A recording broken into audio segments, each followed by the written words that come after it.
السلام علیکم ناظرین اور پروگرام میں خوش آمدید۔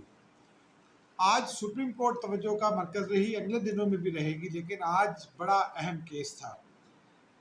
سپریم کورٹ بار ایسوسی ایشن کی جو درخواست تھی اسلام آباد میں تحریک عدم اعتماد پر جس قسم کی زبان استعمال کی جا رہی تھی، پھر سیدھ ہاؤس پر حملہ ہوا، اس کا سپریم کورٹ نے نوٹس لیا۔ سپریم کورٹ بار کی اس درخواست کو خود نوٹس میں تبدیل کیا، اور پھر جو اسلام آباد میں 27 مارچ کو 2 جلسوں کے حوالے سے جو صورتحال پیدا ہو گئی تھی، اس حوالے سے آج سماعت ہوئی۔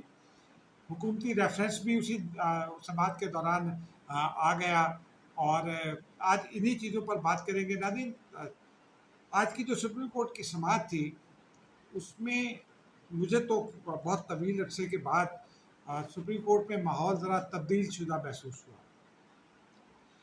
ایک تو آج بہت لمبے عرصے کے بعد میں نے کسی کو عدالت میں جھاڑ سنتے نہیں دیکھا۔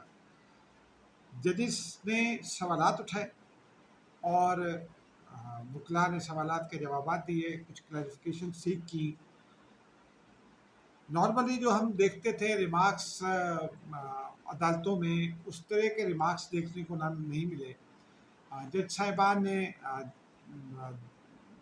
جسٹس خاص طور پر جو چیف جسٹس آف پاکستان ہیں، ان کا انداز کنڈکٹ کرنے کا بہت ہی مدبرانہ بھی لگا، اور بہت حوصلے سے، اور جس کو کہتے ہیں بہت خوش اسلوبی سے انہوں نے دیا۔ ایک بات انہوں نے واضح کر دی کہ انہوں نے کہا کہ عدالت پارلیمنٹ کے کام میں مداخلت نہیں کرے گی۔ تو جو اپوزیشن کی یہ پلی تھی، جس میں سپریم کورٹ نے ان کو بلا بھی رکھا تھا، اور اسپیکر قومی اسمبلی کے خلاف ایک اپوزیشن نے پلی بھی لی کہ اسپیکر نے 25 مارچ کو اجلاس بلایا ہے، تو جج صاحبان نے قرار دیا کہ چونکہ یہ معاملہ پارلیمان کا ہے، تو اور ہم نہیں چاہتے کہ پارلیمان کے سامنے آیا جائے، تو اس معاملے کو پارلیمان ہی میں نمٹائیے، اگر نہیں نمٹتا تو پھر ہم بیٹھے ہوئے ہیں۔ تو اسی رویے کی ضرورت تھی۔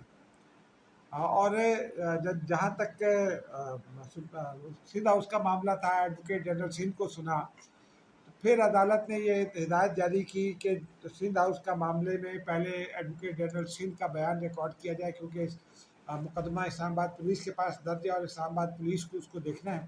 آئی جی اسلام آباد کو انہوں نے ہدایات دیکھ کر تو یہ معاملہ فی الحال تو نمٹا دیا، لیکن عدالت نے اس بات کا بڑی سختی سے نوٹس لیا کہ آئین اور قانون پر عمل درآمد نہیں ہو رہا۔ تو جہاں آج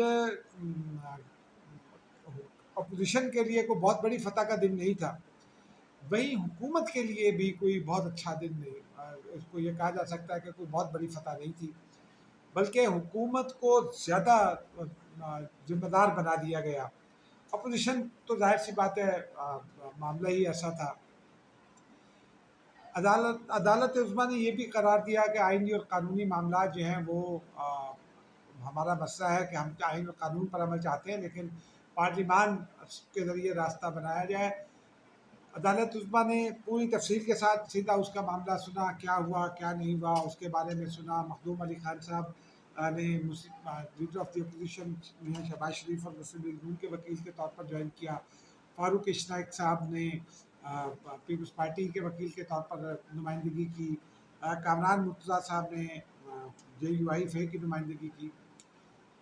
اور عدالت عظمیٰ نے جو پی ٹی آئی کے وکیل آئے بیرسٹر علی ظفر، تو انہوں نے بھی عدالت کو یہ یقین دلایا کہ ہم کوئی ایسا تصادم نہیں چاہتے، اور ہم بہت ہی تعمل سے بات کریں گے۔ لیکن آج کا شو اٹارنی جنرل کا شو تھا۔ اٹارنی جنرل نے بہت واضح انداز میں یہ کہا، اور ایک آدھ موقع پر انہوں نے یہ بھی کہا کہ یہ میری رائے ہے اور میں سمجھتا ہوں کہ ایسا ہی ہونا چاہیے، لیکن انہوں نے بہت واضح طور پر یہ کہا کہ سیدھا اس میں جو ہوا وہ اچھا نہیں ہوا۔ اور میں نے وزیر اعظم صاحب سے بھی بات کی، اور انہوں نے بھی میری بات سے اتفاق کیا۔ تو معاملہ تب لگتا ہے کہ جو کشیدگی تھی وہ کم ہو رہی ہے، کیونکہ جو جلسوں کا معاملہ تھا اس میں بھی عدالت عظمیٰ نے یہ کہا، اور یہ بڑا خاص مطلب یہ ایک جو ہدایت تھی یہ بہت ہی خاص پیرائے میں دی گئی، لیکن یہ بہت ہی ویلڈ ہدایت تھی۔ عدالت عظمیٰ نے یہ ہدایت کی کہ سیاسی جماعتیں اپنی طاقت کا مظاہرہ پارلیمنٹ کے اندر کریں، پارلیمنٹ کے باہر ایسا ماحول نہ کریٹ کیا جائے۔ फारूक नाइक साहब ने एक खदशे का इजहार किया, अदालत ने उससे एग्री किया, लेकिन अदालत ने कहा उसका भी हल हो जाएगा। फारूक नाइक साहब का ये कहना था कि जब ये काफिले चलेंगे पीटीआई के भी और DUIFA के भी और मुस्लिम लीग नून के भी, तो कहीं रास्ते में भी क्लैश हो सकता है। अदालत उस्मा ने उस पर कहा कि मुतल्लिक़ अदालतें देख लेंगे, लेकिन अदालत के की मदाखलत की वजह से ही, और सुप्रीम कोर्ट बार का भी और फिर बाकी लोगों का भी ये ख्याल था कि सुप्रीम कोर्ट बार को या पाकिस्तान बार काउंसिल को डाल दिया जाए मीडिएशन के लिए। अदालत ने ये कहा कि अदालत यहाँ एडजुडिकेटर के तौर पर नहीं, मीडिएटर के तौर पर बैठी है, यानी अदालत जो है वो मुसालहतकार के तौर पर यहाँ किरदार अदा करना चाहती है। इस हवाले से जो सूरत हाल है, स्पीकर के ओहदे को उन्होंने नहीं छेड़ा, लेकिन स्पीकर साहब के हवाले से भी उन्होंने कुछ राहें मुतय्यन कर दी। मसलन जब ये रेफरेंस पेश हुआ, और सबसे अहम बात यही है कि रेफरेंस पेश हुआ, तो उस रेफरेंस में अदालत उस्मा ने कहा कि वो लार्जर बेंच बनाएगी, लेकिन जहां अदालत ने अपोजिशन से कहा कि वो अपना मामला जो ताख़ीर का मामला है वो सुप्रीम पार्लियामान में ही ले जाए, वहीं अदालत ने ये करार दिया कि ऐसा नहीं हो सकता कि हमारे इस फैसले की बुनियाद पर जो तहरीक अदम-ए-इत्तेमाद का प्रोसेस है उसको लटका दिया जाए। बहुत वाज़ेह तौर पर उन्होंने कहा। अटॉर्नी जनरल ने भी अदालत को यकीन दिलाया कि ये फ्यूचर के लिए है, और अटॉर्नी जनरल का ये कहना था कि डिसक्वालिफिकेशन जो है वो उसको तय होना चाहिए और लाइफ टाइम तय होना चाहिए। और फिर उन्होंने अटॉर्नी जनरल ने और नुक्ते की जानिब भी इशारा दिया जो बहुत अच्छा था, कि अटॉर्नी जनरल ने ये कहा कि ताहयात नाअहली की वजाहत हो जाए कि ये नाअहली कितनी है। उन्होंने ये भी कहा कि जो हॉर्स ट्रेडिंग थी माजी में होती थी, आज हुकूमत पर उसका कोई इल्ज़ाम नहीं है, ये बात भी दुरुस्त है। लेकिन जो रेफरेंस था उसमें नाज़रीन एक अजीब सी बात है, हुकूमत का रेफरेंस मिल गया सदर मुमलिकत की जानिब से दायर करदा, उसमें जहाँ आर्टिकल 63A की वजाहत तलब की गई है, और ये सुप्रीम कोर्ट की under article 186 of the constitution advisory jurisdiction में ये है, ये पाबंदी नहीं है कि हुकूमत इसको तस्लीम भी करे। लेकिन अदालत ने करार ये दिया कि जो प्रोसेस है इसका तहरीक अदम-ए-इत्तेमाद का, वो हॉल्ट नहीं होगा, वो प्रोसेस जारी रहेगा और आइन और कानून के मुताबिक जो लिखा हुआ है उसी के मुताबिक चलेगा। अटॉर्नी जनरल ने भी यकीन दिलाया कि ऐसा ही चलेगा।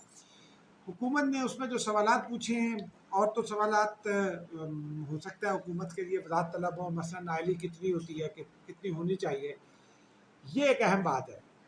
मसलन डिफेक्शन का लफ्ज़ आइन में कहीं नहीं कहा गया।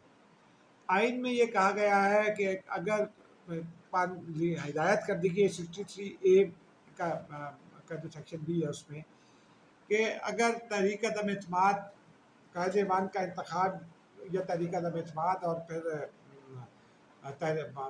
वोट ऑफ कॉन्फिडेंस, बजट और आइनी तरमीम, अगर इनके हवाले से कोई मेंबर खिलाफ वर्जी करता है तो फिर वो पार्लिमानी लीडर जो है वो या पार्टी हेड वो करेगा, ख़त लिखेगा, फिर ख़त मुकर्ररा मुद्दत में उसको डिस्पोज ऑफ करेगा, वजाहत मांगेगा, वजाहत मांग कर मुकर्ररा मुद्दत पे अगर मुतमईन नहीं होता तो इलेक्शन कमीशन भेजेगा, 1 महीना इलेक्शन कमीशन लेगा।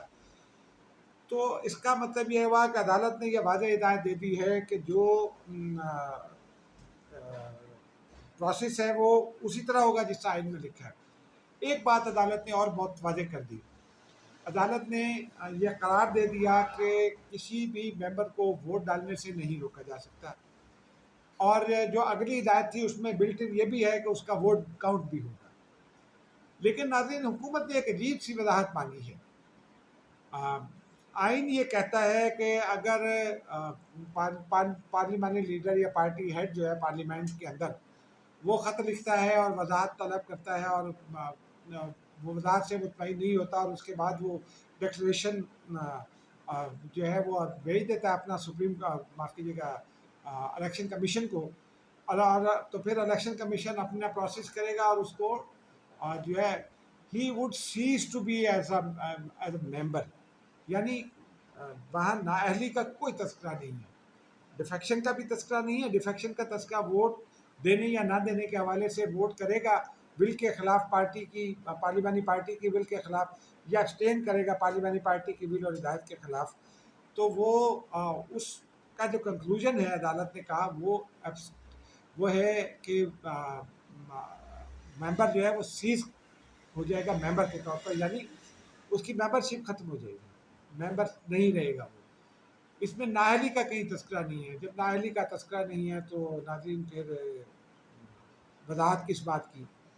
और ये जो बहुत सारे वफाकी वज़रा बशमूल डॉक्टर बाबा रवान और फवाद चौधरी साहब ये कह रहे थे कि चंद दिनों में, और असद उमर कि वापस आएँ, और सेनेटर फैसल जावेद खान कि वापस आएँ वरना नाअहल करा दिए जाएंगे, तो नाअहली किसी की नहीं होगी।